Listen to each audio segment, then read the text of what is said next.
Good morning friends, আমি পুপালি। আশা করি আপনারা সবাই খুব ভালো আছেন, আমিও খুব ভালো আছি। তো আজকে বুঝতেই পারছেন যে কি নিয়ে আলোচনা করছি। হ্যাঁ, সবজি। অ্যাকচুয়ালি আমার মনে হয় আজকের যে আলোচ্য বিষয় সেটা খুবই ইম্পর্টেন্ট আমরা যারা ছাদ বাগান করি তাদের কাছে। দেখুন, তার কারণ একটু ছোট করে বলেই। ব্যাপারটা হলো যে আমরা অনেকেই কিন্তু ফুল গাছ, অনেকে বলবো কেন, প্রায় সবাই ফুল গাছ খুবই ভালোবাসি এবং কম বেশি চেষ্টা করি ব্যালকনি হোক, ছাদ হোক, যেখানেই হোক না কেন একটু ফুল গাছ রাখতে। এবং সাথে সাথে কিছু কমন ফলও কিন্তু আমরা রাখি, যেমন ধরুন লেবু, তারপর এখন অনেক কিছু হয়, সবেদা, এরকম টাইপের জামরুল, এরকম ছোট ছোট টাইপের গাছ আমরা ছাদ বাগানে রাখছি এবং তার থেকে প্রচুর ফলও আমরা কিন্তু হারভেস্ট করতে পারি বা হয় প্রচুর ফলন। কিন্তু সবজি করার প্রবণতাটা কিন্তু আমাদের মধ্যে তুলনামূলকভাবে কম। তো আমি বলবো যে সেটা না করে কিছু কমন সবজি, যেমন ধরুন বেগুন, তারপরে লঙ্কা, এই ধরনের জিনিসগুলো কিন্তু আপনারা অনায়াসে আপনাদের ছাদ বাগানে করতে পারেন, যদি আপনাদের সবজি করার প্রবণতাটা কম থেকে থাকে। আর যদি থাকে তাহলে তো আরও ভ্যারাইটিস জিনিস করা যায়। আর যেটা ব্যাপার হচ্ছে শাক, যে কোনো সিজনেই কিন্তু যে কোনো ধরনের, মানে সেই সিজনে যে শাকগুলো জেনারেলি ভালো হয় সেই ধরনের শাক কিন্তু অনায়াসে আপনারা কম কম জায়গায় ছোট ছোট গ্রো ব্যাগ বা ছোট টবে কিন্তু করতে পারেন। এবং এটা করা উচিত, কারণ অর্গ্যানিকভাবে যেটুকু জিনিস আমরা নিজেরা রেডি করে খেতে পারবো সেটাই কিন্তু আমাদের গুড ফর হেলথ। কারণ আজকাল যা শরীরের অবস্থা, এই মুহূর্তে হয়তো আমি আপনাদের সঙ্গে হেসে কথা বলছি, কিছুক্ষণ পর আমার হেলথ কি হতে পারে আমার নিজেরও কিন্তু কোনো ধারণা নেই, বা কেউ কিছু সেরকম গ্যারান্টি দিয়ে বলতেও পারে না। তো যাই হোক, তবুও যতটুকু আমরা নিজেরা চেষ্টা করতে পারি, মনের শান্তি আর কি। তো অনেক কথা বলে ফেললাম, তো চলুন এবার আজকে মূল প্রসঙ্গে যাওয়া যাক। চলুন, এই বর্ষাকালে কিভাবে আমরা সবজি গাছকে প্রোটেক্ট করব সেই বিষয়ে আজকে আলোচনা করা যাক। চলুন। তো দেখুন, এই যে আমার ছাদ বাগানে আমি ছোট জায়গার মধ্যে কিন্তু ফল ফুলের সাথে সাথে সিজন অনুযায়ী সবজি করারও চেষ্টা করি। হ্যাঁ, যদিও এবছর খুব ভ্যারাইটিস সবজি আমার বাগানে নেই, তবে যেটুকু আছে বা যেটুকু হচ্ছে সেটার ফলন কিন্তু খুব একটা খারাপ নয়। তো প্রথমেই আপনাদের দেখাই যে এই যে দেখুন, এটা কিন্তু একটা বরবটি গাছ। এই একটা বরবটি গাছেই মোটামুটি যা ফলন হচ্ছে দেখুন ভালো করে, সেটা কিন্তু যথেষ্ট ভালো ফলন দিচ্ছে। এই যে দেখুন, প্রচুর বরবটি ধরছে এবং এই যে প্রচুর বরবটি হচ্ছে। আজকালকার দিনে মোটামুটি একটা ছোট সংসারের ক্ষেত্রে এরকম যদি কিছুটা কিছুটা সবজি আমরা উৎপাদন করতে পারি সেটাই যথেষ্ট। এবং এই দেখুন, আশেপাশে আরও কিন্তু চারা বেরিয়েছে এবং সেগুলো ওই বৃষ্টির জলে বেশ সুন্দরভাবে গ্রো করছে। তো এরকম, এই তো বরবটি গেল, এর পাশেই আছে দেখুন আমার হচ্ছে ফুটি গাছ। হ্যাঁ, ফুটিটা এটা সেরকমভাবে ফল হিসেবে ধরলে ফল বা সবজি হিসেবেও খাওয়া যায়, যায় না তা না। দেখুন, এই যে এখানে একটা ফুটি হয়েছে, আরও প্রচুর ফুটি আমি হারভেস্ট করেছি। ওই যে দেখুন, আমি দাঁড়ান আপনাদের ভালো করে দেখাই, ওই যে ভেতরের দিকে এই যে দেখুন, একটা ফুটি আস্তে আস্তে বড় হচ্ছে এবং বেশ ভালো বড় হতে শুরু করেছে। এরকমভাবে কিন্তু আরও চারিদিকে এদিক সেদিক করে ছোট ছোট ফুটি কিন্তু ধরছে এবং হচ্ছেও। এবার দেখুন, একটা ছোট, মানে একটা 6 ফিটের গ্রো ব্যাগে যদি এরকমভাবে আমি করতে পারি, এদিকে দেখুন এই যে আমার চিনেবাদাম গাছগুলোও কিন্তু যথেষ্ট ভালো হচ্ছে এবং আশা করা যায় ভালোই ফলন পাবো আমি এখান থেকে। তো এটাও হচ্ছে। এবার এই পাশে দেখুন, খুব অল্প পরিমাণে হলেও এই অফ সিজনে কিন্তু পালং শাক হচ্ছে। দেখুন, এই যে যদিও বৃষ্টিতে অনেকটাই নষ্ট হয়ে গেছে, নইলে আরও অনেক চারা বেরিয়েছিল, তবে পালং শাক একটু বড় না হয়ে গেলে বৃষ্টির জল পেলে কিন্তু নষ্ট হয়ে যায় এবং সেটাই হয়েছে। আরও কিছু বীজ আমি ছড়িয়েছি, আশা করি হবে। তো হচ্ছে। তবে হ্যাঁ, এবছর যেমন আমি প্রচুরবার চিচিঙ্গের বীজ বসালাম। প্রথমেই আমার বাগানে চিচিঙ্গে করতে চেয়েছিলাম, কিন্তু হয়নি। তারপর লাউও এবছর কেন জানি না কিছুতেই হচ্ছে না। তো এরকম কিছু প্রবলেমও হচ্ছে, সবই যে ঠিকঠাক হচ্ছে সব সময় তা নয়, কিন্তু হচ্ছে। এই যে দেখুন, চাল কুমড়ো গাছটাও কি দুর্দান্ত হচ্ছে, ঢ্যাঁড়স হচ্ছে। এবার দেখুন, সবই তো একদম সাকসেসফুলি হবে না, তবে মোটামুটি 90% যদি ঠিকঠাক হয় সেটাই যথেষ্ট, তাই না? তো এই যে দেখুন, লঙ্কা তো আপনারা দেখছেনই কি প্রচণ্ড পরিমাণে হচ্ছে আমার বাগানে। এই যে এক প্রস্তুত তো তুলে নিয়েছি, আবার দেখুন কত লঙ্কা ধরেছে, ভরে যাচ্ছে। তো সম্পূর্ণ অর্গ্যানিকভাবে যদি আমরা এরকম সবজি নিজেদের বাগানে করতে পারি, তাহলে সেটাই তো যথেষ্ট, তাই না? এবং খুবই আনন্দদায়ক জিনিস আর কি। তো কিভাবে আমি এটা করছি, চলুন সেই প্রসঙ্গে যাওয়া যাক। প্রথমে বলি যে এই বর্ষাকালে যে প্রোটেকশনটা আমাদের সবার আগে নিতে হবে। দেখুন, এই যে বর্ষার জল পেয়ে গাছগুলো দেখুন কি সুন্দর তরতাজা হয়ে উঠেছে এবং ফলনও কিন্তু প্রচুর পরিমাণে হচ্ছে। কিন্তু প্রবলেম হলো একটাই, যে এই যে 2-3 দিন টানা বৃষ্টির পর আস্তে আস্তে এই যে আজকে ওয়েদার ঠিক হচ্ছে এবং রোদ উঠতে শুরু করেছে, কিছুক্ষণ পর দেখা যায় কি, যে কিছু গাছ কিন্তু একদম ঢলে পড়ে যাচ্ছে এবং আস্তে আস্তে সেই গাছটা কিন্তু মৃত্যুমুখে চলে যাচ্ছে। এর কারণ হচ্ছে কি বলুন তো, বর্ষার জলে তো ওরা ঠিকঠাক থাকলো, কিন্তু ফাঙ্গাস তারপরে কিন্তু অ্যাটাক করতে থাকে। বিশেষত ধরুন এই যে বেগুন গাছগুলো, দেখবেন এদের এই যে ডগাগুলো আছে, এই যে এগুলো আস্তে আস্তে নেতিয়ে পড়তে থাকে এবং গাছগুলো আস্তে আস্তে কিন্তু মারাও যায়। তো এক্ষেত্রে যেটা করতে হবে, আমাদের কিন্তু ফাঙ্গিসাইড দিতে হবে 10 দিনের ব্যবধানে।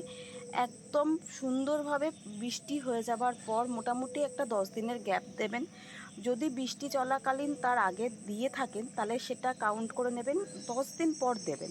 সঙ্গে সঙ্গে বৃষ্টি কমে গেল, আবার আপনারা এসে ফাঙ্গিসাইড দিয়ে দিলেন, এটা কিন্তু কখনো করবেন না, কারণ এটাও কিন্তু ঠিক নয়।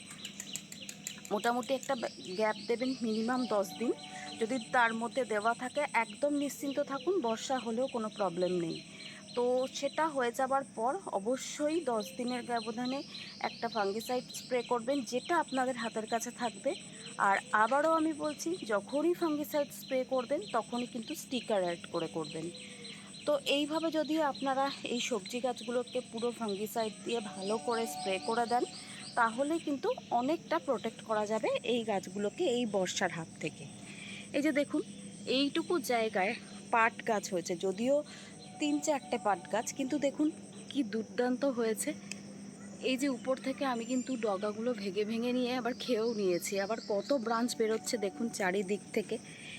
এই যে আপনার বাগানে যদি এরকম একটু একটু জিনিসও এরকম সুন্দরভাবে হয়, এরকম এত ভালো, এত মানে সবুজ সুন্দর সতেজ সবজি আপনি করতে পারেন, খারাপ কি বলুন? তারপর যে কাজটা করতে হবে সেটা হচ্ছে এর ঠিক 2 দিন পর, কারণ দেখুন এখন পোকার উপদ্রব প্রচণ্ড বেড়ে যায় বর্ষাকালে। তো বিশেষত ধরুন এই যে চাল কুমড়ো গাছ বলুন, তারপর এই যে ফুটি গাছ, যদি আপনারা ঝিঙে করে থাকেন, বা বরবটি গাছ, এই ধরনের গাছে কিন্তু ভীষণ পোকার আক্রমণ হতে থাকে, আর বেগুন গাছে তো অবশ্যই। তো সেক্ষেত্রে যেটা করবেন সেটা হচ্ছে, এই ফাঙ্গিসাইডটা দেওয়ার পর অবশ্যই একটা কীটনাশক ইউজ করুন এবং 2 দিনের একটা গ্যাপ দিন, দিয়ে ঠিক একই প্রসেসে একদম স্টিকার অ্যাড করে সমস্ত গাছে স্প্রে করে দিন। তো এই রকম 10 দিনের ব্যবধানে আমরা যদি ফাঙ্গিসাইড আর পেস্টিসাইডটা ইউজ করতে থাকি, তাহলে কিন্তু সবজি গাছগুলোকে খুব ভালোভাবে প্রোটেকশন দেওয়া যাবে এবং খুব ভালো সবজি উৎপাদন করতে আমাদের কিন্তু একটুও অসুবিধা হবে না। কারণ দেখুন, আমরা খুব হাতে গোনা কয়েকটা গাছ করি, যারা চাষ করছেন চাষি ভাইরা, তারা যে বিশাল পরিমাণে করছেন, তারা যেভাবে কন্ট্রোল করছেন, আমাদের তো সেভাবে করতে হয় না।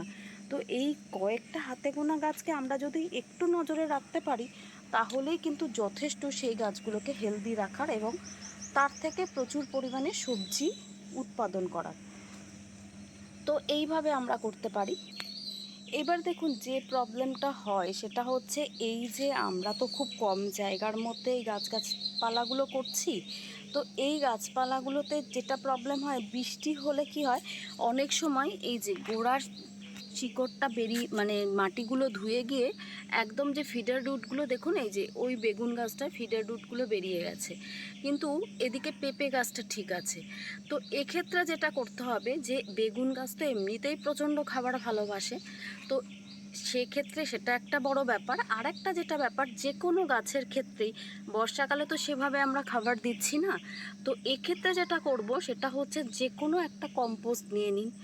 কম্পোস্ট নিয়ে ভালো করে তার সাথে একটু বায়ো পটাশ, যেহেতু আমি বায়ো পটাশটাই ইউজ করি, এবার আপনারা যদি রাসায়নিক ইউজ করেন তো সেটাও অ্যাড করতে পারেন। তো সেটা সম্পূর্ণ আপনাদের ব্যক্তিগত অভিমত। তবে আমি যেটা করি, বায়ো পটাশ অ্যাড করে নিয়ে ভালোভাবে চারিদিকে এই ফিডার রুটগুলো ঢেকে দিই। তাহলে কি হচ্ছে, কম্পোস্টটাও চলে যাচ্ছে, খাবারটাও ওরা পেয়ে যাচ্ছে, এবং তার সাথে সাথে এই ফিডার রুটগুলোও কিন্তু ঢেকে দেওয়া যাচ্ছে। তো একই সঙ্গে দুটো কাজ হয়ে যাচ্ছে। এইভাবে কিন্তু আমরা বর্ষাকালে খাবার দিতে পারি। আর যেটা করতে পারি, এই যে আমি সবসময় করি, এই যে দেখুন আমার এখানে দেওয়াও রয়েছে, এই যে মাছে কালকেই আমি দিয়েছি, এই যে একটা প্লাস্টিকের কৌটো কেটে এর মধ্যে বসিয়ে রেখেছি, এবং তার মধ্যে আমি কিন্তু কলার খোসা, এই যে মাছের আঁশ, চায়ের পাতা, যখন যেটা পসিবল হয় ভালোভাবে দিয়ে দিই, যতক্ষণ না এটা ডিকম্পোস্ট হচ্ছে। এবার কি হয়, আস্তে আস্তে ধুয়ে ধুয়ে জলটা এর ভেতরে চলে যায়, এবং পুরো খাবারটাই কিন্তু ওরা অ্যাবজর্ব করে নিতে পারে। এবং সেই কারণে এই প্রত্যেকটা গাছ কিন্তু আমার এতটা হেলদি। দেখুন এই যে কচু গাছগুলো দেখুন কি দুর্দান্ত সবুজ, বেগুন গাছগুলো দেখুন, একটা বেগুন গাছ জাস্ট দেখুন কি প্রচণ্ড পরিমাণে ডালপালা ছেড়ে কি সুন্দর হচ্ছে। এইটুকু জায়গার মধ্যে কিন্তু একটা 2 ফুটের গ্রো ব্যাগে যে কটা গাছ রয়েছে প্রত্যেকটা গাছই কিন্তু হেলদি এবং খুব সুন্দরভাবে হচ্ছে। তো এইভাবে যদি আমরা খাবারটা দিয়ে দিই, তাহলে কিন্তু খাবারের চাহিদাও বর্ষাকালে মিটে যাবে, এবং গাছও প্রচণ্ড পরিমাণে হেলদি থাকবে, আর সবজিও প্রচণ্ড পরিমাণে পাবেন। এই যে দেখুন জাস্ট একটা কাকড়ি গাছ, এখানে আমি জাস্ট বীজ পুঁতেছিলাম, তো তারপর এই গাছের চারা দুটো আর তোলা হয়নি, তো সেখান থেকে এই গাছটা বেয়ে বেয়ে উঠে গেছে। আমি কোনো মাচাও করে দিইনি, কিছুই না, তাতেই দেখুন কি প্রচণ্ড কাকড়ি হচ্ছে।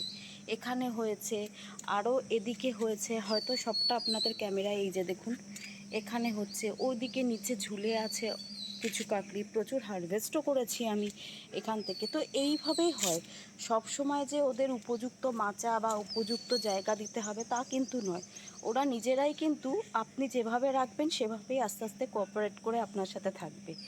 এবং দেখুন এগুলো কিন্তু সম্পূর্ণ আমি আমার অভিজ্ঞতা দেখেছি বলেই সেটাই শেয়ার করছি।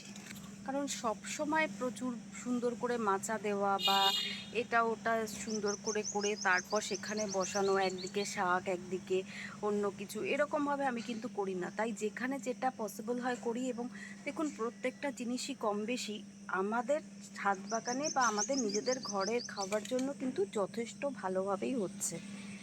এবার যে কথাটা বলবো লাস্ট পয়েন্ট, সেটা হচ্ছে যে দেখুন আমরা একটা জিনিস লক্ষ্য করে দেখেছি, যে এই বরবটি গাছ বলুন বা বেগুন বলুন, এই যে যেমন এখানে ফুটি গাছটা রয়েছে বা কাকড়ি গাছ, এই ক্ষেত্রে এই গাছগুলোতে কিন্তু পুরুষ ফুলের সংখ্যাই বেশি হয়ে যায় স্ত্রী ফুলের তুলনায়।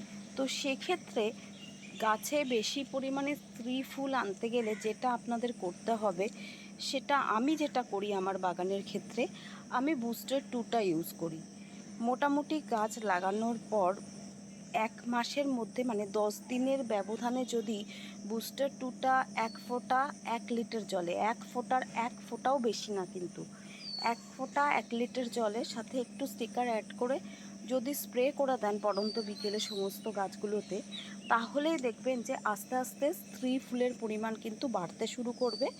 এবং শুধু তাই না, সেই সাথে সাথে গাছও হেলদি হবে, এবং আপনার যে স্ত্রী ফুলগুলো হচ্ছে সেখান থেকে কিন্তু প্রচুর কুটি সেট হয়ে যাবে। তো এই রকমভাবে যদি আমরা একটু মাথা ঘামিয়ে কম জায়গার মধ্যে কিছু পরিমাণ সবজি উৎপাদন করতে পারি, সেটাই কিন্তু আমাদের পক্ষে যথেষ্ট। তো যাই হোক, আজকের মতো আমার এই কটাই পয়েন্ট ছিল। বাগানে বর্ষাকালে সবজি গাছের প্রোটেকশন হিসেবে আমরা এগুলোই নিতে পারি, এগুলো নিলেই যথেষ্ট ভালো সবজি আমরা উৎপাদন করতে পারবো আশা করি। তো আশা করি আমার এই ভিডিওটা আপনাদের ভালো লাগলো। যদি ভালো লেগে থাকে তাহলে অ্যাজ ইউজুয়াল অনেক অনেক ভালোবাসা দিয়ে আমার পাশে থাকবেন। আর হ্যাঁ, একটু লাইক আর শেয়ার অবশ্যই করবেন। দেখুন আপনারা যদি একটু লাইক করেন তাহলে আমারও ভালো লাগে না নেক্সট ভিডিওটা আরও সুন্দরভাবে করতে। তো যাই হোক, সবাইকেই সবাইকে মানে বলে না, কি বলবো ঠিক অ্যাকচুয়ালি টার্মটা আমার ঠিক মনে আসছে না বাংলায়। তো যাই হোক, উৎসাহ দেওয়া বলতে পারেন এক কথায়, তাই না? তো উৎসাহিত করতে পারেন যদি আপনাদের মনে হয়। আর যারা আমার নতুন বন্ধু আছো বা আছেন, তাদেরও যদি ভিডিওটা ভালো লাগে, যদি ইনফরমেটিভ মনে হয়, তাহলে প্লিজ চ্যানেলটা সাবস্ক্রাইব করে বেল আইকনটা প্রেস করে দিও। খুব তাড়াতাড়ি আবার একটা নতুন ভিডিওর সাথে দেখা হচ্ছে। আজকের মতো তাহলে বিদায়, টাটা।